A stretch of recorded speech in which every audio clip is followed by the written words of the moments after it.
Now, if you want to lose weight, then you should be controlling insulin. But wait, isn't losing weight about calories in versus calories out? Or isn't it about eating less and working out more, or maybe just moving more? What does insulin have to do with your weight loss? Well, to be honest, you'll be surprised. So today, I'm going to show you as to why controlling insulin is the real key when it comes to your fat loss, especially that stubborn kind of fat which doesn't really leave you. And I will also give you real solutions so you can start today, right now. So let's say that you are counting every single calorie, and if you are not, well, no problem. But let's say that you are eating healthy. You're moving your body, but that fat around your belly, thighs, or face just refuses to leave. And here's the truth that no one really told you, or maybe you haven't really heard of when it comes to you losing weight. That weight loss is not just about calories. If your insulin is high, you can be in a calorie deficit as much as you want and still be stuck. So if you've ever wondered that, why am I doing everything right but still not losing weight? Well, you've just been looking for answers in the wrong place. Now, here is the biggest lie that has been told to you. Now, we've been told for decades, like literally decades, that you need to eat less, you need to move more, because weight loss is all about calories in versus calories out. But if that was the full truth, then why are so many people cutting down on a lot of calories, exercising a lot more these days, especially in today's time, and they're still gaining weight? Well, here is a mind-blowing truth. Human body is not a calculator. It is a chemistry lab. And yes, calories matter because I'm not going to deny the fact that it doesn't. But your hormones decide whether you burn fat or you store it.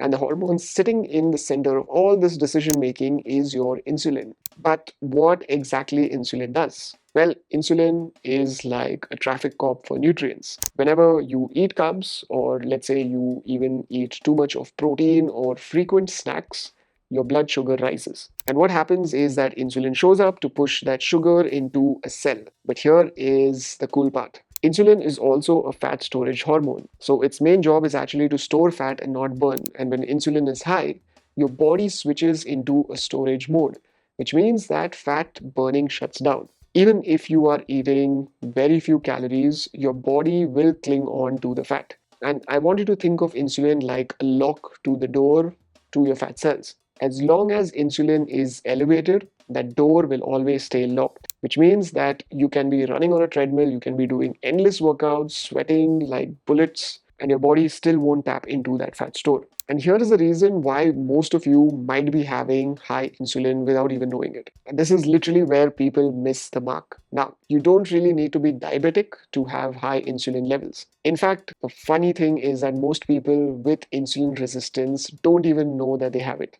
And here are signs that your insulin might be high.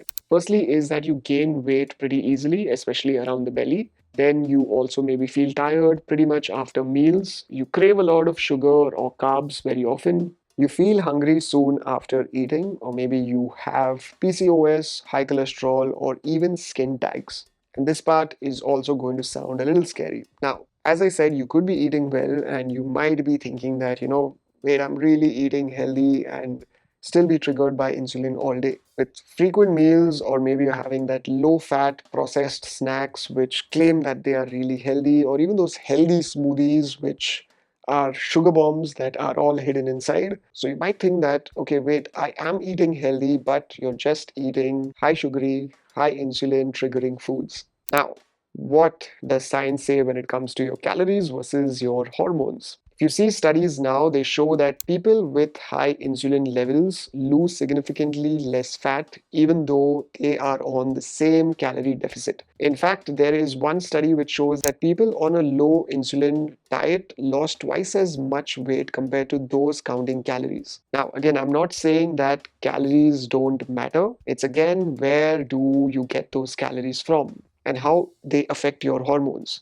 That is what literally matters. And I'll give you a very pretty simple example. 500 calories from an almond is not the same as 500 calories from a pastry. Because when you look at this, your body processes both of them very differently. One keeps insulin low while the other spikes it, locking the fat inside your cells. So now the big question is that how do you control your insulin? Well, here is a simple science-backed plan. Number one, and I tell always this, is reduce the meal frequency. Give your body breaks between meals. Try to have maybe a 3 meals a day with no snacking. That's one of the perfect ways to go about. Because you need to understand that hunger is also a part of you wanting to enjoy the food. So give yourself also that hunger so that when you get the food, you also enjoy it. And when you give those gaps, well, it'll let insulin drop in between because you don't need to keep jumping into maybe hardcore fasting, but also just stop grazing. You're not a cow. Number two is choose low insulin foods. Now, stick to vegetables, especially if you like the bitter ones, and even if you don't like, please do have them. And the fiber-rich ones, go for lentils and legumes, go for coconut, nuts and seeds, which are also great fats. Go for whole grains, which are like your red rice, millets, pounded rice. They are pretty much the best forms of rice, so go for that. Spices like your turmeric, cinnamon, you have your fenugreek or your methi. They all support blood sugar balance without really spiking your insulin, so they are also brilliant for you to consume. Number three is prioritize your protein and fat at every meal because this slows down your blood sugar spikes and also helps you keep or be fuller longer. So include foods like your moong dal, chila, if you like some chutneys, you like your tofu burji with some veggies, you have your nuts and seeds for satiety.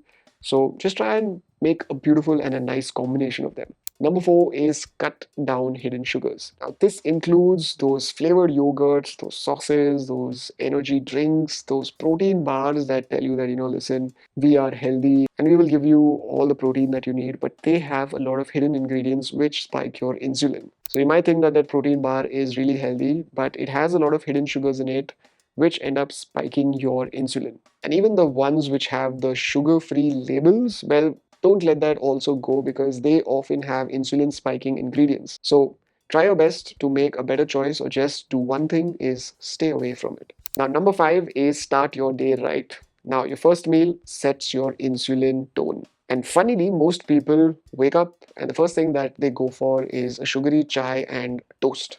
This is the worst thing if you're trying to lose weight. What you can actually do is try your herbal teas. So you can go for any of those herbal teas. And if you're someone who likes to start your day with a breakfast, then well, just go for something more savory and make sure that it's a protein rich breakfast. But if you're someone like me who doesn't really like breakfast and it's okay to skip breakfast and jump on straight to lunch, well, go ahead with it. But just make sure that your lunch also doesn't start with a high insulin triggering food.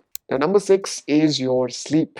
Now, cortisol, which is your stress hormone that we all know, makes your cells insulin resistant.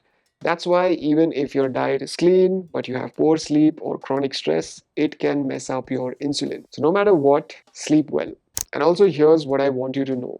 If you are struggling, let's say with your weight, and you don't see that weight go off at all, even though you're eating well and how much ever you move. Please know this that your body is doing exactly what it's being told to do by your hormones. So it's time that you stop fighting your biology and start working with it. And again, as I said, you are not a calculator.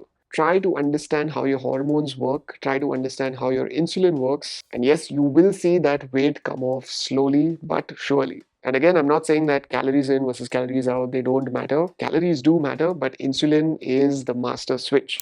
If you turn it off, your body will finally get the signal to burn fat. But if it's always stayed on, well, God bless you. And if this video made sense to you, then feel free to drop a comment and I would love to reply to you. And I will see you in the next one. But until we meet again next, don't stress and be awesome. Rosha that.